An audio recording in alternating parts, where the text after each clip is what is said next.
So hello, मेरा नाम है अभिषेक और स्वागत करता हूं एक बार फिर आपके प्यारे चैनल JR ट्यूटोरियल्स में। कैसे हो आप सभी लोग? आई होप आप लोग अच्छे होंगे, आपकी पढ़ाई एकदम बढ़िया चल रही होगी। ठीक है, तो जैसा कि आपको पता है कि हमने ऑलरेडी स्टार्ट कर दिया था हमारा ट्वेल्थ लेसन, जिसका क्या नाम है बायोटेक्नोलॉजी। ठीक है, जिसका ऑलरेडी एक जो लेक्चर है वो हमने ऑलरेडी अपलोड कर दिया। तो अगर आपने नहीं देखा है तो जाके जरूर से देख लेना। ठीक है, इतनी बातें क्लियर है, वो जरूर से देख लेना क्योंकि बहुत इंपॉर्टेंट लेक्चर है। उसमें मैंने आपको बहुत सारी बातें बताई हुई है जो इस लेक्चर के अंदर कंटिन्यू होने वाली है, तो वो देखना बहुत ज्यादा जरूरी हो जाता है आपके लिए। ठीक है, तो लेक्चर स्टार्ट करने से पहले आपको छोटा सा अनाउंसमेंट, एक छोटी चीज बताना चाहता हूं कि हमारा जो JR ट्यूटोरियल्स का एप्लीकेशन है, ठीक है, वो भी आप जाकर प्ले स्टोर से डाउनलोड कर सकते हैं। एकदम फ्री ऑफ कॉस्ट एप्लीकेशन है, 12-13 MB की एप्लीकेशन है, ज्यादा नेट भी नहीं जाएगा आपका। और उस एप्लीकेशन के ऊपर बहुत सारे क्विजेस आ रहे हैं, बहुत सारे कोर्सेस आने वाले हैं आपके लिए।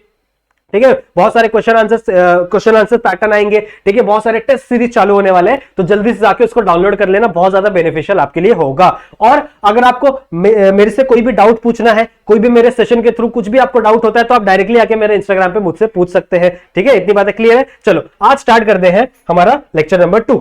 इसमें हम लोग क्या पढ़ना है? देखो, लास्ट लेक्चर में हम लोग ने रेस्ट्रिक्शन एंडोन्यूक्लियस के बारे में पढ़ना स्टार्ट किया था और मैंने आपको बहुत सारी बातें बता दी थी ऑलरेडी रेस्ट्रिक्शन एंडोन्यूक्लियस के बारे में कि आखिरकार होता क्या है। मैंने आपको बताया था कि इसका नाम रेस्ट्रिक्शन एंडोन्यूक्लियस क्यों पड़ा। ठीक है, रेस्ट्रिक्शन एंडोन्यूक्लियस का नाम क्यों पड़ा था भैया? नाम एंडोन्यूक्लियस क्यों पड़ा था? क्योंकि वो क्या कर रहा था, किसी भी डीएनए या फिर आरएनए को, ठीक है, डीएनए या फिर आरएनए को क्या कर रहा है, वो बीच से कट कर रहा है। तो एंडोन्यूक्लियस मतलब क्या कर रहा है, वो बीच से उसका कटिंग कर रहा है। इतनी बातें क्लियर है। फिर इसका नाम रेस्ट्रिक्शन क्यों पड़ा था? क्योंकि ये जब किसी भी सेल के अंदर जाता था, किसी भी सेल के अंदर क्या होता था, जब ये एंटर करता था, तो कौन एंटर कर रहा है? वायरस एंटर कर रहा है किसी बैक्टीरिया के अंदर। तो बैक्टीरिया क्या कर रहा है? एक एंजाइम रिलीज करता था। ठीक है, बैक्टीरिया क्या कर रहा है? एंजाइम रिलीज कर रहा है। दैट इज कौन सा एंजाइम था? वो रेस्ट्रिक्शन एंडोन्यूक्लियस। ये एंजाइम क्या कर रहा है? ये एंजाइम क्या कर रहा है कि वो जितना भी वायरल डीएनए था, ठीक है, वायरस का जो डीएनए था उसको जाके कट कर दे रहा है। ठीक है, वायरस का जो डीएनए उसको जाके क्या कर दे रहा है? कट कर दे रहा है, जिसकी वजह से, ठीक है, जिसकी वजह से वो जो वायरस है वो बैक्टीरिया के अंदर, बैक्टीरिया के ऊपर ग्रो नहीं हो पा रहा। तो ये क्या कर रहा है? बैक्टीरिया को वायरस को क्या कर रहा है? रिस्ट्रिक्ट कर रहा है अपने अंदर ग्रो होने से। ठीक है, वायरस को क्या कर रहा है? रिस्ट्रिक्ट कर रहा है अपने अंदर ग्रो होने से। सो इसको हम लोग क्या कर नाम दे दिया? Restriction endonuclease. इतनी बातें क्लियर है? सही है। फिर मैंने आपको क्या बताया था कि ये जो कट करेगा, ठीक है, ये जिस पोजीशन पे कट करेगा वो हमेशा पैलिंड्रोम होगी। ठीक है, पैलिंड्रोम सीक्वेंस होगी। पैलिंड्रोम सीक्वेंस मतलब क्या होगा? पैलिंड्रोम सीक्वेंस मतलब क्या होगा कि वो जो सीक्वेंस है, चाहे आप उसको लेफ्ट टू राइट देखो, चाहे आप उसको राइट टू लेफ्ट देखो, वो सेम आएगी। ठीक है, वो क्या आएगी? सेम आएगी। बस एक शर्त है कि आप लोग हमेशा एक डैश एंड को ही फॉलो करोगे। ठीक है, आप हमेशा एक डैश एंड को ही फॉलो करेंगे कि अगर आप लेफ्ट से राइट जा रहे हो, ठीक है, तो आप 5 to 3 डैश देखो। अगर आप राइट से लेफ्ट आ रहे हो तो भी आप 5 to 3 डैश ही देखना है। कैसे? आपको एक एग्जांपल के थ्रू समझाता हूं। फॉर एग्जांपल, ये मैंने एक 2 स्टैंड बनाए हैं। ठीक है, ये वाला मेरा 5 एंड, ये मेरा 3 एंड। ठीक है, ये मेरा वाला 5 एंड और ये क्या हो गया? 3 एंड। दोनों एक दूसरे क्या होते हैं? कॉम्प्लीमेंट्री होते हैं ना, इसीलिए दोनों क्या होंगे? अपोजिट साइड प्रेजेंट होते हैं। तो फॉर एग्जांपल यहां पे प्रेजेंट है, दैट इज GAATT और C। ठीक है, फॉर एग्जांपल यहां पे क्या प्रेजेंट है? GAATTC। तो इसका कॉम्प्लीमेंट्री क्या प्रेजेंट होगा? बताओ। G का कॉम्प्लीमेंट्री क्या होता है? C। A का कॉम्प्लीमेंट्री क्या होता है? T। A का कॉम्प्लीमेंट्री वापस क्या होगा? T। फिर T का क्या होगा? A और वापस क्या हो जाएगा? G। अब देखो, आप इसको 5 to 3 एंड रीड करो। ठीक है, मैंने ये कंडीशन बताई है। अब इसको लेफ्ट टू राइट रीड करते हैं। लेफ्ट टू राइट में 5 to 3 स्टैंड कौन सा? ये वाला स्टैंड है, तो इसको रीड करो, क्या आएगा? GAATTC। सही बात है। अब इसको दूसरे स्टैंड में भी 5 to 3 डैश ही रीड करना है, तो ये वाला 5 डैश, ये वाला 3 डैश, मतलब इसको ऐसे रीड करो तो वापस क्या आएगा? ये GAATTC। सही है, मतलब ऊपर भी सेम 5 to 3 में रीड कर रहे हैं तो हम लोग लेफ्ट से राइट जा रहे हैं तो भी सेम आ रहा है, और राइट से लेफ्ट आ रहे हैं तो भी क्या हो रहा है? ये सेम आ रहा है। ऐसे सीक्वेंस को हम लोग क्या कहते हैं? That is palindrome sequence. ठीक है, ऐसे सीक्वेंस को हम लोग क्या कहते हैं? That is palindrome sequence. तो आपका जो रेस्ट्रिक्शन एंडोन्यूक्लियस है वो हमेशा एक पैलिंड्रोम सीक्वेंस को ही क्या करता है? कट करता है, और किसी भी दूसरे सीक्वेंस को कट नहीं करता। ठीक है, जिस सीक्वेंस पे ये कट करेगा उसको हम लोग क्या कहेंगे? That is recognition site. ठीक है, रिकॉग्निशन साइट।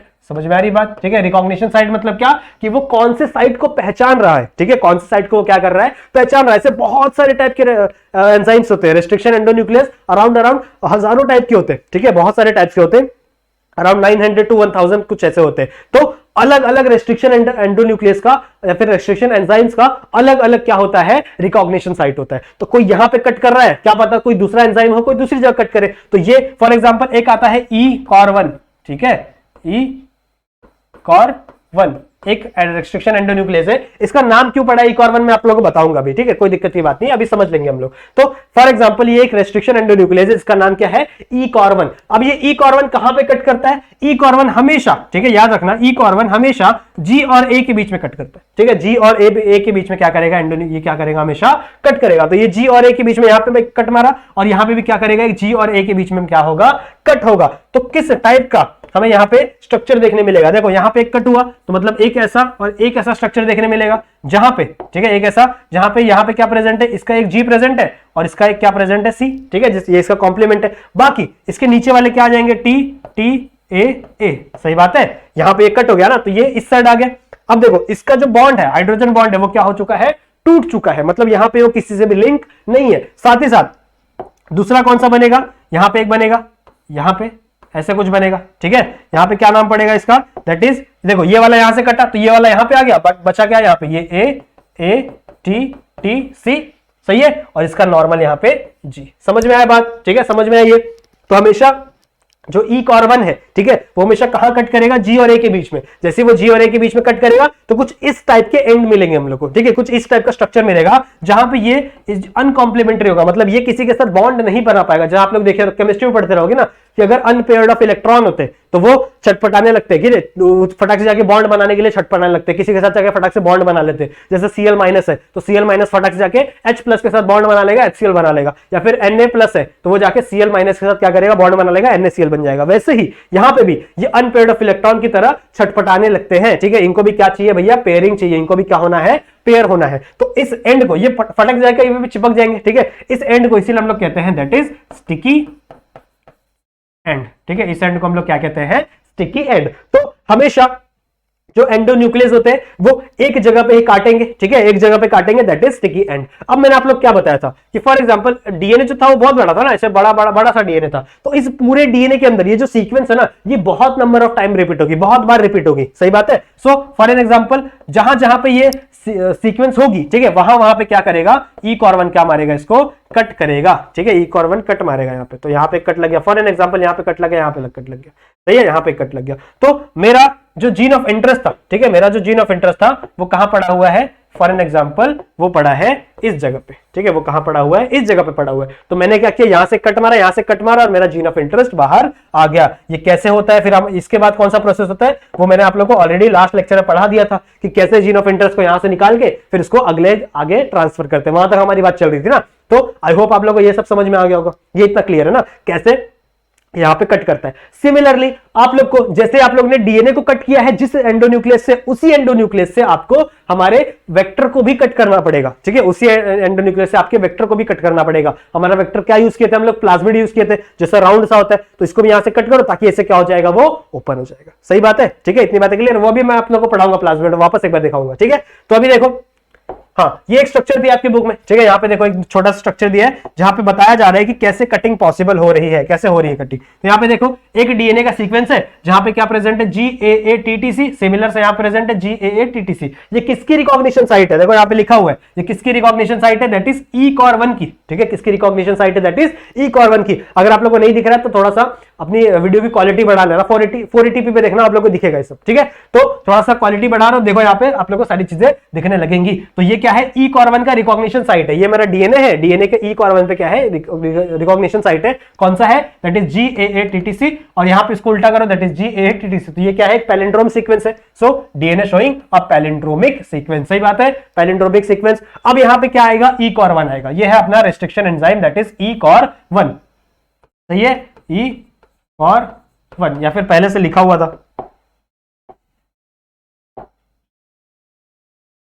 क्लियर है, ठीक है। यहां पे हमारा restriction enzyme that is E-COR1। अब ये जैसे ही E-COR1 यहां पे आएगा तो मैंने आप लोग क्या बताया कि E-COR1 कहां कट मारेगा, एक कट यहां मारेगा और एक कट यहां मारेगा, मतलब A और G के बीच में मारेगा। और यहां पे कैसे, देखो ये आया E-COR1, ठीक है, E-COR1 आगे यहां पे लगा और इसको क्या कर दिया, देखो इसको ऐसे कट मार दिया उसने। तो एक G और A के बीच में कट मारा, यानी G और A कट हो गया, ये वाला पोर्शन अलग हो गया, ये वाला पोर्शन अलग हो गया, साथ ही साथ यहाँ पे भी कट मारा, मतलब ये और ये वाला और G वाला, तो यहाँ पे से दो पोर्शन बन गए, ठीक है, दो एंड बन गए। इस एंड को मैंने क्या कहा था, इस एंड को मैंने क्या कहा, that is this is the sticky and, समझा, ठीक है, इज स्टिकी एंड, ठीक है। इसी एंड को अपन क्या कहते हैं, स्टिकी एंड मैंने अभी आप लोगों को पढ़ा है, ठीक है। स्टिकी एंड मैंने क्या बोला, इसी को। इतनी बातें क्लियर है, ठीक है। तो आई होप आप लोगों को आपके टेक्स्ट बुक वाला ये जो डायग्राम है ये समझ में आ गया होगा। क्या था, नॉर्मल सा एक डायग्राम है, दैट इज जहां पे एक न्यूक्लियोटाइड की सीक्वेंस प्रेजेंट है, दैट इज GAATTC, ठीक है। आया हमारा रेस्ट्रिक्शन एंडोन्यूक्लियस, ठीक है। हमारा रेस्ट्रिक्शन एंडोन्यूक्लियस वो क्या किया, एक पोजीशन पे क्या कर रहा है, इसको कट कर रहा है, ठीक है। मैंने आप लोगों को पढ़ाए थे दो टाइप के एंड होते हैं, एक मैंने अभी आप लोगों को स्टिकी एंड दिखा दिया, एक और एंड होता था दैट इज ब्लंट एंड, ठीक है। लेकिन वो हम लोग पढ़ते नहीं है। ब्लंट एंड होता तो है लेकिन हम लोग उसको बायोटेक्नोलॉजी में यूज नहीं करते, इसलिए हम लोग इस लेसन में उसको हम लोग पढ़ेंगे नहीं, क्योंकि ये लेसन का नाम ही क्या है, बायोटेक्नोलॉजी। हम लोग वही सारी चीजें पढ़ रहे हैं जो बायोटेक्नोलॉजी से रिलेटेड हो। क्लियर है इतना, ठीक है। चलो, तो ये समझ में आया आप लोगों को, ये स्ट्रक्चर समझ में आ गया होगा, इजी है। चलो आ जाओ नेक्स्ट में बात करते हैं हम नॉमेनक्लेचर के बारे में, कि कैसे, ठीक है, कैसे एक रेस्ट्रिक्शन एंडोन्यूक्लियस को हम नाम देंगे, ठीक है। कैसे एक रेस्ट्रिक्शन एंडोन्यूक्लियस को हम लोग नाम देंगे, वो सारी चीजें कैसे होती है नॉमेनक्लेचर से। तो यहां पे मैंने एक एग्जांपल लिखा हुआ है पहले से, दैट इज एरिस्ट्रीशिया कोलाई। देखो नाम हमेशा उसी के ऊपर दिया जाता है जिस बैक्टीरिया से उसको निकाला जा रहा हो, ठीक है। देखो मैंने आप लोगों को पढ़ाया था कि रिस्ट्रिक्शन एंडोन्यूक्लियस का नाम रिस्ट्रिक्शन क्यों पड़ा था, क्योंकि वो बैक्टीरिया के अंदर से मिलता था। बैक्टीरिया क्या करता था, वो एंजाइम को रिलीज करता था, जिसकी वजह से कोई जो वायरल डीएनए आता था वो टूट जा रहा था, ठीक है। वायरल डीएनए को कट कर दे रहा था, जिसकी वजह से हमारा जो बैक्टीरिया था वो सेफ हो रहा था। तो हम लोग को रेस्ट्रिक्शन एंडोन्यूक्लियस किसके अंदर से मिलेगा, बैक्टीरिया के अंदर से मिलेगा। तो जिस भी बैक्टीरिया के अंदर से उसका रेस्ट्रिक्शन एंडोन्यूक्लियस मिल रहा होगा, ठीक है, जिस भी बैक्टीरिया के अंदर से उसका रेस्ट्रिक्शन एंडोन्यूक्लियस मिल रहा होगा, वो क्या होगा, उसका उसी के अकॉर्डिंग उसका नाम दिया रहेगा। तो फॉर एग्जाम्पल मैंने यहाँ पे ई कोलाई का नाम लिखा हुआ है। ई कोलाई मतलब क्या, एरिस्ट्रीशिया कोलाई, ठीक है। और ये डाई होता है एक दूसरे एजेंट से, ठीक है। ये इसका डाई है। डाई मतलब समझते हो ना, कि अगर आप किसी को, आपको कलर करके पहचानना पड़ेगा। तो अगर मुझे कलर फॉर एग्जांपल कलरलेस है वो, ठीक है, कोई भी चीज कलरलेस है, तो मुझे क्या करना पड़ेगा, पहले उस चीज को कलर करना पड़ेगा, तभी मैं क्या कर सकता हूं, उसको आइडेंटिफाई कर सकता हूं। तो इसके ऊपर एरिस्ट्रीशिया कोलाई के ऊपर कौन सा डाई हम लोग यूज करते हैं, दैट इज RY13, ठीक है। RY13 ये तो आपको पता होना चाहिए, एग्जाम में ये टॉपिक पूछा जाता है कि रिस्ट्रिक्शन एंडोन्यूक्लियस का नॉमेनक्लेचर बताओ, कैसे उसको नाम दोगे। तो अब जनरली 2 मार्क्स में ही बताएगा, इसी एग्जांपल के साथ आप क्या कर देना, उसको एक्सप्लेन कर देना, ठीक है। क्लियर है, तो आ जाओ, देखो क्या करना है आप लोग को, ये नाम है, अब इसके ऊपर नाम कैसे देना है। ये इसका जीनस है, ठीक है। एरिस्ट्रीशिया क्या होता है, इसका जीनस है, और कोलाई क्या होता है, इसकी स्पीशीज। तो ये ऐसे नाम देते हैं ना हम लोग बायोलॉजी में, जीनस और स्पीशीज के ऊपर, ठीक है। तो एरिस्ट्रीशिया क्या है, उसका जीनस, और कोलाई क्या है, उसका स्पीशीज, और ये आपका जो RY13 है, ये क्या है, उसका डाई है, ठीक है। तो हम लोग क्या करेंगे, सबसे पहले जो आपका जीनस है उससे पहला वर्ड लेना है, ठीक है। जीनस से क्या लेना है आपको, पहला वर्ड लेना है। फिर आपका जो स्पीशीज है उससे 2 वर्ड लेने, पहले 2 वर्ड लेने, दैट इज CO। सही बात है, क्या बोला मैंने, जीनस से आपको पहला वर्ड लेना है, दैट इज E, ठीक है। कोलाई से आपको क्या लेना है, आपको जो स्पीशीज है उससे पहले 2 वर्ड लेने, दैट इज CO, और उसके बाद आपका जो डाई है उस डाई का पहला वर्ड लेना है, दैट इज R, ठीक है। तो हमारा रेस्ट्रिक्शन एंडोन्यूक्लियस क्या बन गया, दैट इज E कॉर, ठीक है। क्या बन गया, E कॉर, यानी ECOR। सही बात है, इतनी बातें क्लियर है। अब आप लोग बोलेंगे सर E कॉर 1 था, आपने अभी बताया था हम लोग को, E कॉर 1 बताया ना अभी हम लोग, मैंने आप लोग, तो E कॉर 1 कहां से है, ये 1 कहां से है। तो देखो एक बैक्टीरिया के अंदर सिर्फ एक रेस्ट्रिक्शन एंडोन्यूक्लियस नहीं होता, ऐसे बहुत सारे टाइप के रेस्ट्रिक्शन एंडोन्यूक्लियस हो सकते हैं। जैसे एक बैक्टीरिया है ई कोलाई, इसके अंदर से 5 से 6 टाइप के आपके रेस्ट्रिक्शन एंडोन्यूक्लियस मिलते हैं, ठीक है। तो अब हम लोग क्या करेंगे, यहां पे जो नंबर आएगा, ठीक है, जैसे ई कॉर 1, ये नंबर आएगा, इसको हम लोग रोमन नंबर में हमेशा लिखेंगे, ठीक है। मेरी जैसी गलती मत करना जो मैंने अभी कर दी, इसको हमेशा किस नंबर में लिखना है, आप लोग को रोमन में लिखना है। सो ई कॉर 1, और ये 1 क्या दिखाएगा, that is order of isolation. ये क्या दिखाएगा, ऑर्डर ऑफ आइसोलेशन। आइसोलेशन समझते हो, निकालना कोई भी चीज को। तो सबसे पहले, ठीक है, सबसे पहले जो ऑर्गेनिज्म में, इस ऑर्गेनिज्म में से जो एंडोन्यूक्लियस आप निकालोगे उस ऑर्डर को आपको यहां पे लिखना है। तो सबसे पहले ई कॉर 1 निकाला गया, ठीक है। इसके बाद जो निकाला जाएगा, दूसरा जो एंडोन्यूक्लियस निकाला जाएगा उसको नाम दे देंगे हम लोग ई कॉर 2। जो तीसरे नंबर में निकालेंगे उसका नाम हो जाएगा ई कॉर 3। समझ रहे हो। तो आई का मतलब क्या हो गया, दैट इज आई नहीं है, दैट इज 1 का मतलब क्या हो गया, that is order of isolation. Order of isolation मतलब क्या, कि जिस ऑर्डर से, ठीक है, जिस ऑर्डर से आप उस बैक्टीरिया के अंदर से क्या निकाल रहे हो, चीजें निकाल रहे हो, रेस्ट्रिक्शन एंजाइम निकाल रहे हो, उस ऑर्डर को हम लोग क्या दिखाएंगे, यहाँ पे रोमन नंबर से दिखाएंगे। तो समझ गया इसका नाम, कैसे हम लोग नाम देना है। इजी है ना। क्या करना है, एरिस्ट्रेशिया कोलाई, ठीक है, इसमें से ये जो जीनस था, जीनस का सबसे पहला वाला वर्ड लेना है, दैट इज ई, ठीक है, सबसे पहला वाला वर्ड क्या लेना है, दैट इज ई। जो स्पीशीज है, स्पीशीज में से पहले दो वर्ड लेने हैं, दैट इज सीओ, इसके अंदर मैं बात करूं तो सीओ, ठीक है। अपना जो डाई था उसका सबसे पहला वाला लेटर ले लेना है, दैट इज आर, ठीक है, तो इसका नाम बन गया ई कॉर आर। और उसके बाद जिस नंबर पे वो आइसोलेट हो रहा है, फॉर एन एग्जांपल कि जो ई कोलाई का बैक्टीरिया है, इससे मैं 5th नंबर पे कोई एक नया मेरे को एंजाइम मिला इसके अंदर, और वो आइसोलेट कर लिया मैंने, अब वो 5th नंबर पे मिला है, मतलब इसके पहले मुझे 4 मिल चुके थे, अब ये नया मिला है, तो मैं इसका नाम दे दूंगा, that is E cor, E C O R, that is 5, sorry that is 5, सही बात है इतना, ठीक है। तो इसका नाम क्या दूंगा, दैट इज ई कॉर 5। 5 हमेशा ये जो नंबर है ये हमेशा रोमन नंबर में रहना चाहिए बच्चों, ठीक है, ये हमेशा किस में रहना चाहिए, that is Roman number. Clear है इतना, क्लियर है इतना, ठीक है, हमेशा ये किस में रहना चाहिए, रोमन नंबर में रहना चाहिए। तो जिस ऑर्डर से आप चीजों को निकालोगे, ठीक है, जिस ऑर्डर से आप चीजों को निकालोगे उस ऑर्डर को आपको यहां पे नाम दे देना है। तो ये है आपका टोटल नॉमेनक्लेचर किसी भी क्या बोल सकते हैं, रेस्ट्रिक्शन एंडोन्यूक्लियस का। एक और मैं आपको बात बता दूं कि टोटल, ठीक है, टोटल 230, ठीक, कितने 230 बैक्टीरिया में से अराउंड 900 प्लस, ठीक है, 230 बैक्टीरिया में से 900 से भी ज्यादा, ठीक है, 900 से भी ज्यादा रिस्ट्रिक्शन एंडोन्यूक्लियस को निकाला जा चुका है। ये मैंने ऑलरेडी यहां पे लिख दिया था, वापस मैंने वहां पे लिख दिया, कोई बात नहीं, चलो यहां पे क्या है, दैट इज 230 बैक्टीरियाज में से, ठीक है, कितने 230 बैक्टीरियाज में से कितने अराउंड 900 से भी ज्यादा रेस्ट्रिक्शन एंडोन्यूक्लियस आज के टाइम पे निकाला जा चुका है। तो समझ में आ रही बात कि एक बैक्टीरिया के अंदर से 2 या 3 से 1 से ज्यादा भी हम लोग को रेस्ट्रिक्शन एंडोन्यूक्लियस देखने के लिए मिल जाएगा। तो जिस ऑर्डर में निकालोगे उस ऑर्डर को क्या करना है, आप लोग को यहां पे डाल देना है। क्लियर है इतना, नेमिंग समझ में आ गया। और पूछा जाता है कभी कभी कि जो हमारा फर्स्ट रेस्ट्रिक्शन एंडोन्यूक्लियस था वो कौन सा है, ठीक है, तो आपका फर्स्ट रेस्ट्रिक्शन एंडोन्यूक्लियस वो कौन सा है, दैट इज हिंद 2, ठीक है, दैट इज हिंद 2, ये हमारा फर्स्ट रिस्ट्रिक्शन एंडोन्यूक्लियस है। अब आप लोग बोलोगे हिंद सर इंडिया से रिलेटेड है क्या, बिल्कुल भी नहीं, इसका नाम है दैट इज हीमोफीलिया इन्फ्लुएंजाe, ठीक है, पढ़ा है ना हम लोग ने, हीमोफीलिया इन्फ्लुएंजाe क्या कॉज करता है, निमोनिया कॉज करता है, पढ़ा होगा ना हम लोग ने, हमने 10th लेसन में मैंने आपको निमोनिया में पढ़ाया था कि निमोनिया किसकी वजह से हो रहा था, एक था सुडोमोनास निमोनिया और एक क्या है, that is influenza, sorry haemophilus influenza, ठीक है, हीमोफिलियस इन्फ्लुएंजा। तो इसके इन्फ्लुएंजा में से IN ले लिया गया, ठीक है, हीमोफिलियस में से H ले लिया गया, और इसका जो D है वो किसी इसके डाई से आया रहेगा, ठीक है, जो भी इसका डाई यूज करते हैं उसके में D लगा रहेगा, सो वहां से आ गया, और ये सेकंड नंबर पे क्या हुआ है, आइसोलेट हुआ, इसीलिए इसका क्या नाम दे दिया गया, दैट इज हिंद 2, ठीक है। अब आप लोग के मन में क्वेश्चन आ रहा होगा, ठीक है, सबके मन में आ रहा होगा क्वेश्चन, और जब मैं ऑफलाइन पढ़ाता हूं तो भी बच्चों के मन में क्वेश्चन आता है कि सर अगर इसके नाम में हिंद 2 लगा हुआ है, ठीक है, इसके नाम में हिंद 2 लगा हुआ है, इसका मतलब ये सेकंड नंबर पे आइसोलेट हुआ है, इसके पहले भी तो कोई एक आइसोलेट हो चुका होगा, मतलब हिंद 1 भी तो आइसोलेट हुआ होगा।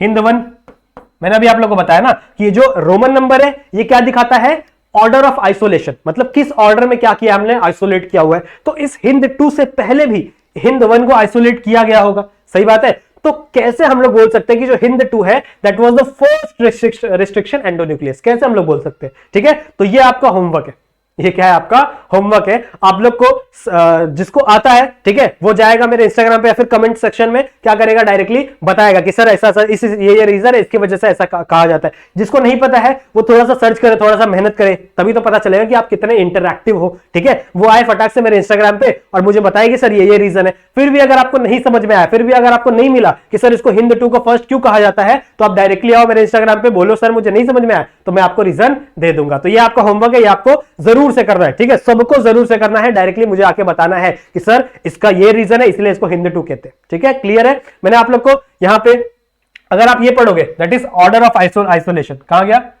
ऑर्डर ऑफ आइसोलेशन, तो इसी में इसका हिंट भी है, ठीक है, ऑर्डर ऑफ आइसोलेशन में इसका हिंट भी है, मुझे बताना, चलो समझा इतना, ठीक है। तो यहां पे हमारा दैट इज रिस्ट्रिक्शन एंडोन्यूक्लियस वाला टॉपिक क्या हो चुका, खत्म हो चुका है। नेक्स्ट हम लोग को करना है दैट इज प्लाज्मिड। प्लाज्मिड में मैंने प्लाज्मिड के अंदर कैसे हम लोग को अपना जीन ऑफ इंटरेस्ट डालना है वो मैंने ऑलरेडी आप लोग को पढ़ा दिया था, ठीक है। देख लो क्या होता है यहां पे, प्लाज्मिड किस स्ट्रक्चर का होता है, दैट इज राउंड स्ट्रक्चर का होता है। राउंड क्या है, इसका डीएनए है, ठीक है, राउंड क्या है, इसका डीएनए पार्ट है। एक और बात हमेशा ध्यान रखना कि एक प्लाज्मिड के अंदर एक प्लाज्मिड के अंदर एक से ज्यादा रिकॉग्निशन साइट प्रेजेंट नहीं होनी चाहिए। ठीक है, एक प्लाज्मिड के अंदर एक से ज्यादा रिकॉग्निशन साइट नहीं प्रेजेंट होनी चाहिए। क्यों? क्योंकि देखो अगर ये रिकॉग्निशन साइट पे यहां से कट मारा, ठीक है, और समझ लो यहां पे भी एक रिकॉग्निशन साइट है, यहां पे भी है, तो यहां पे भी कट हो जाएगा, यहां पे भी कट हो जाएगा, यहां पे भी कट हो जाएगा, फिर तो प्लाज्मिड सब बिखर जाएगा ना। ठीक है, पूरा चिकनाचूर हो जाएगा, ऐसा बोल सकते हैं हम लोग। समझ आ रही है बात? तो किसी भी प्लाज्मिड के अंदर, ठीक है, किसी भी प्लाज्मिड के अंदर एक से ज्यादा रिकॉग्निशन साइट नहीं होनी चाहिए। इतनी बातें क्लियर है? तो अभी हम लोग ने ई कॉर 1 का पढ़ा था, कहां गया? ई कॉर 1 का पढ़ा था, क्या थी इसकी रिकॉग्निशन साइट? दैट इज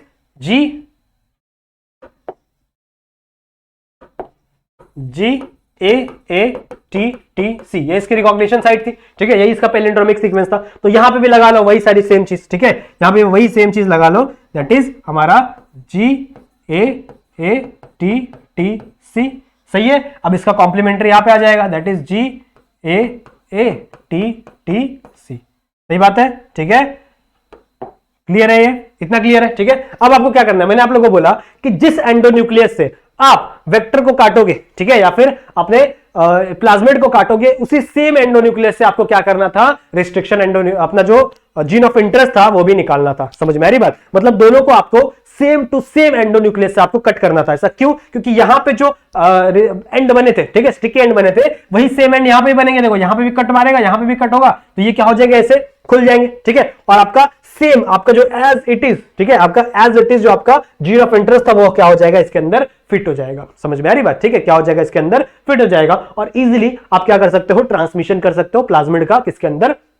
दूसरे किसी होस्ट सेल के अंदर। इतनी बातें क्लियर है? ये डिटेल में मैंने फर्स्ट वाले लेक्चर में बताया हुआ है। ठीक है, तो वापस नहीं बताने वाला। आगे देखो और क्या क्या है, दैट इज अब हम लोग को पढ़ना है, दैट इज ट्रांसफर और ग्रोथ। कैसे हम लोग को चीजों को ट्रांसफर करना है, चीजों को मतलब क्या? प्लाज्मिड को। अब ये मेरा प्लाज्मिड है, ठीक है, ये मेरा प्लाज्मिड है, और इस प्लाज्मिड के अंदर क्या डाला है मैंने? हमारा जीन ऑफ इंटरेस्ट। तो फॉर एग्जांपल यहां पे मेरा क्या है? जीन ऑफ इंटरेस्ट है। अब मुझे क्या करना है? इसको बैक्टीरिया के अंदर ट्रांसफर करना है। ठीक है, इससे क्या करना है मुझे? बैक्टीरिया के अंदर ट्रांसफर करना है। तो देखो कितनी सारी पॉसिबिलिटीज हो सकती है वो हम लोग को पता होना चाहिए। ठीक है, कितनी सारी पॉसिबिलिटीज हो सकती है। अगर मैं इसको डालने जाऊं, ठीक है, फॉर एग्जांपल मैं इसको डालने जाऊं, तो यहां पे ये मेरा एक सेल है, यहां पे मैं दूसरा सेल बना लेता हूं। ठीक है, तो यहां पे दो पॉसिबिलिटी हो सकती है, या तो मेरा जो रिकॉम्बिनेंट वाला जो जीन है, ठीक है, रिकॉम्बिनेंट वाला प्लाज्मिड बोलो, रिकॉम्बिनेंट वाला प्लाज्मिड है, वो इसके अंदर जाएगा या फिर नहीं जाएगा। यहां दो पॉसिबिलिटी हो सकती है। मोस्टली टाइम में ये इसके अंदर जाता ही नहीं है। ठीक है, मोस्टली टाइम क्या होता है? ये इसके अंदर जाता ही नहीं है। और कभी कभी पता है ये भी देखने होता है कि जब आपका प्लाज्मिड है, ठीक है, जो प्लाज्मिड है उसको जब मैंने एंडोन्यूक्लियस से कट किया तो वो ऐसे हुआ था।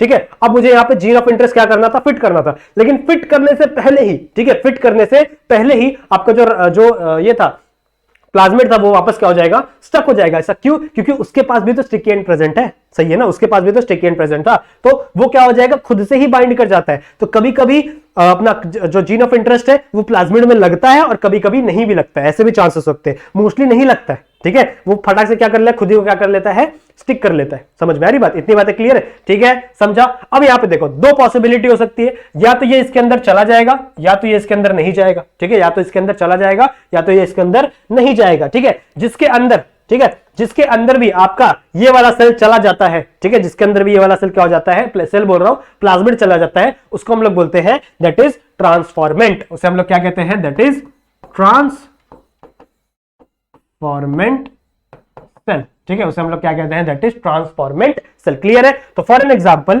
कि इसके अंदर चला गया और इसके अंदर नहीं गया। ठीक है, इसके अंदर चला गया और इसके अंदर नहीं गया, तो जिसके अंदर हमारा प्लाज्मिड जा चुका है, जिस सेल के अंदर, उस सेल को मैं क्या कहूंगा? That is transformant cell. और जिसके अंदर मेरा प्लाज्मिड नहीं गया, चांसेस है ना भाई, प्रोबेबिलिटी है ना कि ये जा भी सकता है और नहीं भी जा सकता है, तो जिसके अंदर चला गया है, ठीक है, जिसके अंदर चला गया उसको मैंने क्या बोला? Transformant cell. और जिसके अंदर नहीं गया उसको मैं क्या कहूंगा? That is non transformant cell. समझा? Non transformant cell. क्लियर है? सेल मैंने ऑलरेडी लिखा हुआ है यहां पे। तो ये हमारा ट्रांसफॉर्मेंट सेल है, ये हमारा नॉन ट्रांसफॉर्मेंट सेल है। ठीक है, अब यहां पे देखो ये तो हमारा बिल्कुल काम का नहीं है। ठीक है, कुछ भी काम का नहीं, तो इसको हम लोग क्या करेंगे? डिस्कार्ड कर देंगे, फेंक देंगे, कुछ काम का नहीं है, कचरा हो गया हमारे लिए। अब देखो यहां से दो पॉसिबिलिटीज और बन सकती है, इसमें भी देखो दो पॉसिबिलिटीज बन सकती है। मैंने आपको क्या बताया कि हमारा जो प्लाज्मिड था, ठीक है, प्लाज्मिड था, वो जब उसको एंडोन्यूक्लियस से काटा था, तो या तो वो अपना जीन ऑफ इंटरेस्ट लेके जुड़ता, या तो वो पहले ही जुड़ जाता, क्योंकि उसके पास भी क्या था, स्टिकी एंड प्रेजेंट है ना, वो अपने स्टिकी एंड को क्या कर लेता, खुद ही क्या कर लेता, ज्वाइन कर लेता। ये भी हो सकता था ना। तो मोस्टली टाइम क्या होता है, यही होता है कि आपका जो प्लाज्मिड है ना वो खुद ही के स्टिकी एंड को ज्वाइन कर लेता है और जीन ऑफ इंटरेस्ट को आने नहीं देता। तो यहां पे भी हो सकता है दो पॉसिबिलिटी, ठीक है, या तो हमारा जो नॉर्मल प्लाज्मिड है वो एंटर कर जाए, ठीक है, हमारा जो नॉर्मल प्लाज्मिड है वो एंटर कर जाए, या फिर हमारा जीन ऑफ इंटरेस्ट वाला, ठीक है, जीन ऑफ इंटरेस्ट वाला प्लाज्मिड एंटर करे। जो जीन ऑफ इंटरेस्ट वाला प्लाज्मिड है उसे मैं क्या कहूंगा, रिकॉम्बिनेंट, उसे मैं क्या कहूंगा, रिकॉम्बिनेंट, ठीक है। तो अब देखो दो पॉसिबिलिटीज हो सकती है, यहां पे आओ, प्लाज्मिड दो टाइप के हो सकते हैं, ये मेरा प्लाज्मिड है, ठीक है, ये मेरा दूसरा प्लाज्मिड है, तो ये मेरा जीन ऑफ इंटरेस्ट है इसके पास, ठीक है, इसके पास जीन ऑफ इंटरेस्ट है, और ये मेरा, इसके पास कोई भी जीन ऑफ इंटरेस्ट नहीं है, ठीक है, ये अपने आप खुद ही को क्या हो गया था, बाइंड हो गया था। तो इस टाइप का, ठीक है, इस टाइप का जब सेल में घुसेगा, ठीक है, जो सेल है अगर ये इसके अंदर घुसा तो ऐसा स्ट्रक्चर आ जाएगा, और यहां पे ये आ जाएगा, सही है। तो ये मेरा रिकॉम्बिनेंट वाला हो गया, सही है। रिकॉम्बिनेंट मैंने अभी आप लोगों को बताया ना कि जिसके अंदर प्लाज्मिड ऐसा फॉर्म हो जाएगा, ठीक है, प्लाज्मिड आ जाएगा, उसके साथ हमारा क्या आ जाएगा, हमारा जीन ऑफ इंटरेस्ट आ जाएगा, तो उसे मैं क्या कहूंगा, रिकॉम्बिनेंट। तो इस सेल को मैं क्या कहूं, इसके अंदर ट्रांसफॉर्मेंट भी हो गया और रिकॉम्बिनेंट भी हो गया, रिकॉम्बिनेंट वाला ट्रांसफॉर्मेंट हुआ है, तो इस सेल को मैं कहूंगा दैट इज रिकॉम्बिनेंट, ध्यान से सुनो, that is recombinant transformant cell, transformant cell, सही बात है। अब देखो दूसरा कोई सेल बनाओ, ठीक है, यहां पे एक दूसरा सेल है, यहां पे एक दूसरा सेल है, और इस सेल के अंदर भी क्या आ चुका है, आपका प्लाज्मिड आ चुका है। लेकिन ये कौन सा प्लाज्मिड आया है, ऐसा प्लाज्मिड जिसका रिकॉम्बिनेशन नहीं हुआ है। तो ट्रांसफॉर्मेंट तो इसमें भी हुआ, ठीक है। ट्रांसफॉर्मेंट मतलब देखो सिंपल सी बात है, ट्रांसफॉर्मेंट मतलब कि अगर आपका प्लाज्मिड सेल के अंदर आया तो वो ट्रांसफॉर्मेंट, अगर नहीं आया तो नॉन ट्रांसफॉर्मेंट। जैसे मैंने अभी आप लोगों को यहां पे बताया ना कि अगर सेल के अंदर आया तो ट्रांसफॉर्मेंट, नहीं आया तो नॉन ट्रांसफॉर्मेंट। लेकिन अभी यहां पे बात चल रही है कि जो आया है, ठीक है, जो सेल जो प्लाज्मिड आया है क्या वो रिकॉम्बिनेंट है या नहीं है, ठीक है, क्या वो रिकॉम्बिनेंट है या नहीं है। तो ये दो पॉसिबिलिटी आ सकती है। तो अगर आपका रिकॉम्बिनेंट वाला आया होगा तो उसका क्या नाम रख देंगे हम लोग, रिकॉम्बिनेंट ट्रांसफॉर्मेंट सेल, ठीक है, इस सेल का क्या नाम हो जाएगा, रिकॉम्बिनेंट ट्रांसफॉर्मेंट सेल। और जिसमें नहीं आया हमारा रिकॉम्बिनेंट वाला, जैसे ये वाला, इसके अंदर ये रिकॉम्बिनेंट वाला नहीं है, ठीक है, तो इसके मैं क्या कहूंगा, that is non recombinant, non recombinant transformant cell. Transformant क्यों, क्योंकि यहां पे ट्रांसमिट तो हुआ है ना, ठीक है, यहां पे ट्रांसफर तो हुआ है ना प्लाज्मिड का, किसके अंदर हुआ है, सेल के अंदर हुआ है। तो ये ट्रांसफॉर्मेंट तो है, लेकिन इसके पास जो प्लाज्मिड आया है, ठीक है, जो प्लाज्मिड आया है उसके अंदर रिकॉम्बिनेशन नहीं हुई। क्लियर है इतना, ठीक है, उसके अंदर रिकॉम्बिनेशन नहीं हुई। तो अब रिकॉम्बिनेशन नहीं हुई तो अब क्या करोगे, देखो अब इसको क्या कर दोगे, आप डिस्कार्ड कर दोगे। मतलब आपके लिए दो यूज का नहीं था, ये भी आपके लिए यूज का नहीं था और आपके लिए ये भी यूज का नहीं था। सिर्फ यूजफुल क्या है हमारा, सिर्फ हमारा यूजफुल क्या होगा, याद रखना हमेशा, that is recombinant transformant cell is the only useful cell, ठीक है। अब आप क्या करो, इसको पेट्री डिश में डालो, ठीक है, अगार जेड डालो और इसको क्या करो, ग्रो कर दो, ठीक है। अब जितना ये ग्रो होगा, जितना ये ग्रो होगा, उतना ही आपका ये जो सेल है, ठीक है, आपका जो जीन ऑफ इंटरेस्ट है वो भी क्या होने लगेगा, ग्रो होने लगेगा। और आपका जीन ऑफ इंटरेस्ट जितना ग्रो होगा, जितना मल्टीप्लाई होगा, उतने ही उसके प्रोटीन बनेंगे और उस प्रोटीन का उतना ही आप क्या कर सकते हो, यूज कर सकते हो। क्लियर है, ठीक है, समझा, इजी है ना, समझ में आ रही है ना बात, ठीक है। क्या बोला था मैंने, सबसे पहले हम लोग ने एग्जांपल किसका लिया था, इंसुलिन का लिया था। तो अब मेरा बहुत सारे इसके अंदर मैंने ग्रो कर दिया तो बहुत सारे इंसुलिन वाले जीन आ गए, बहुत सारे इंसुलिन वाले जीन आ गए, और ये जीन क्या करेंगे, फटाफट इंसुलिन बनाना स्टार्ट कर देंगे, और इंसुलिन बना के, ठीक है, बना के हम लोग क्या करेंगे, उसको डब्बे में भर के बेच देंगे। सही बात है।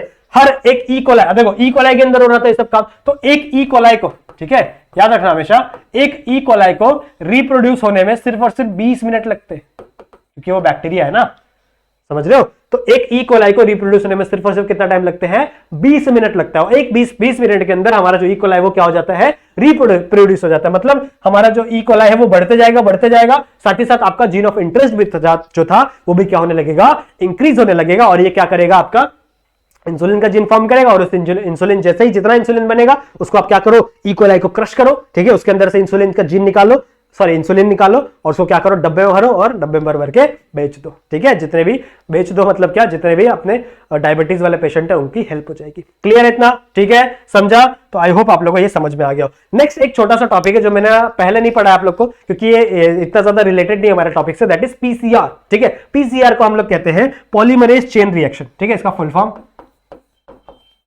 Polymerase chain reaction. ठीक है। देखो पीसीआर पढ़ाने के बाद मैं आप लोगों को एक इंटरेस्टिंग सी चीज बताऊंगा, ठीक है, तो उसके लिए जरूर से रुकना। पीसीआर समझ लो पहले क्या होता है। पीसीआर का मतलब क्या होता है? PCR is a technique of making, ठीक है, of making multiple copies of a single fragment of DNA, ठीक है, ऑफ डीएनए। मतलब एक डीएनए की, एक सिंगल डीएनए की multiple millions and millions of copy बनाने को हम लोग क्या कहते हैं? पीसीआर, यानी पॉलीमरेज चेन रिएक्शन। मतलब अगर आपके पास एक डीएनए है, मैं आपको एक डीएनए दूं, ठीक है, और आप क्या करोगे? उस एक डीएनए को पीसीआर के मशीन में डालोगे, ठीक है, पीसीआर क्या करोगे? मशीन में डालोगे, तो वो मशीन अगर आप जितने बार चलाओगे ना, उतना ज्यादा नंबर ऑफ क्या मिलेगा? उस डीएनए की कॉपीज मिलने लगेंगी आपको, ठीक है, उस डीएनए क्या मिलने लगेगी? कॉपीज मिलने लगेगी। तो कैसे होता है, इसके कैसे स्टेप्स है वो देख लो। 3 स्टेप के अंदर होता है। दैट इज, सबसे पहला है डीनेचुरेशन, ठीक है, डीनेचुरेशन का स्टेप है। उसके बाद है एनीलिंग, और उसके बाद क्या है? एक्सटेंशन। तो देखो अगर आपको डीएनए की कॉपीज बनानी है, ठीक है, डीएनए किससे बनता है? न्यूक्लियोटाइड से। तो आप लोग को बहुत ज्यादा न्यूक्लियोटाइड लगेगा, ठीक है, न्यूक्लियोटाइड ले लो।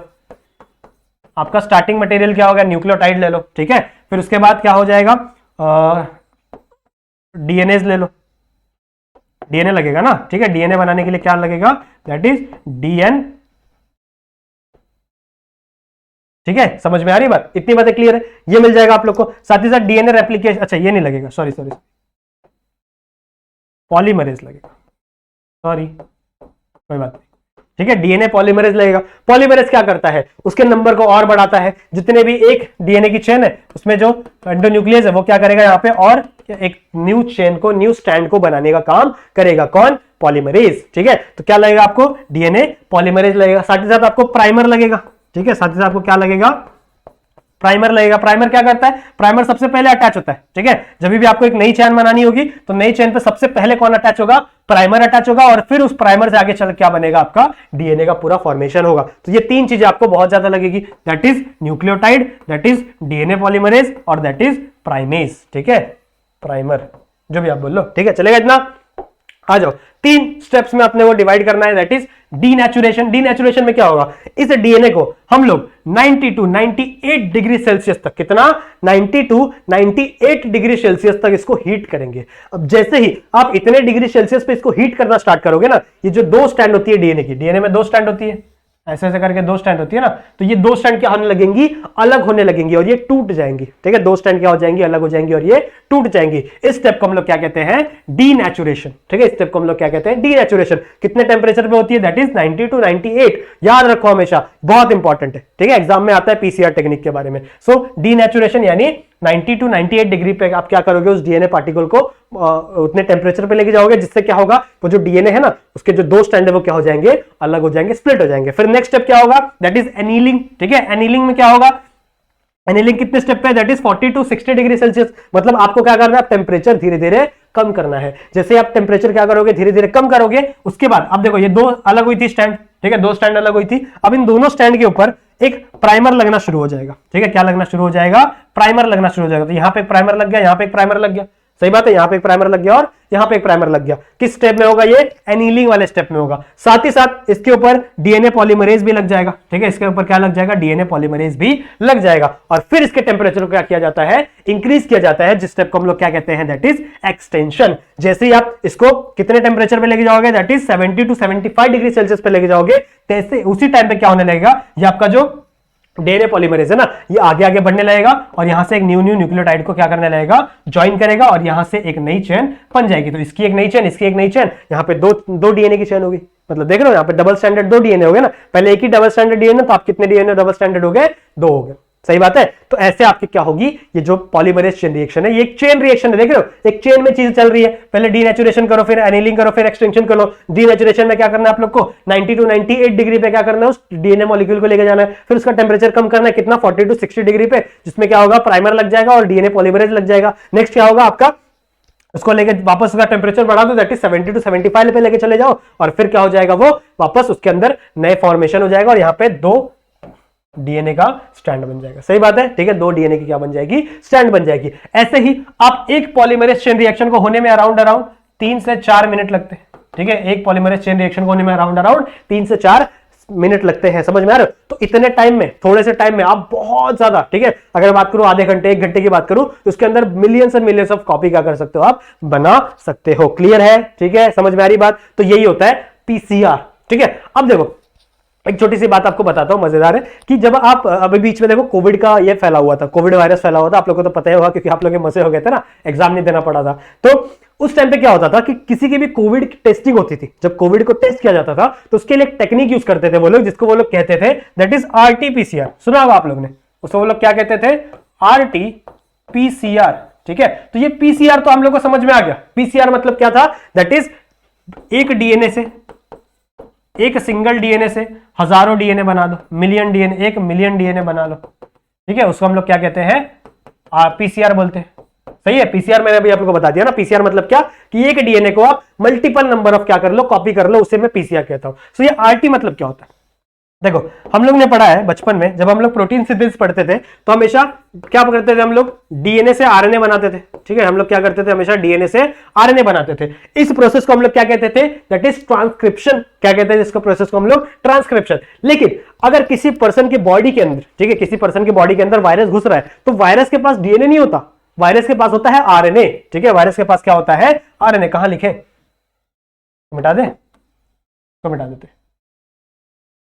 ठीक है, तो डीएनआर जो वायरस है, जो कोविड का वायरस था, ठीक है, वायरसेस के पास हमेशा क्या होता है, वायरसेस के पास हमेशा क्या होता है, आरएनए। ठीक है, तो अब इस आरएनए को हम लोग इस पीसीआर टेक्निक से टेस्ट नहीं कर सकते, क्योंकि पीसीआर टेक्निक सिर्फ और सिर्फ किस पे वर्क करेगी, डीएनए पे, सिर्फ और सिर्फ किस पे वर्क करेगी, डीएनए पे वर्क करेगी। और वायरस के पास क्या है, दैट इज आरएनए। तो मैं क्या करूंगा, मैं इस आरएनए को कन्वर्ट करूंगा सबसे पहले डीएनए में।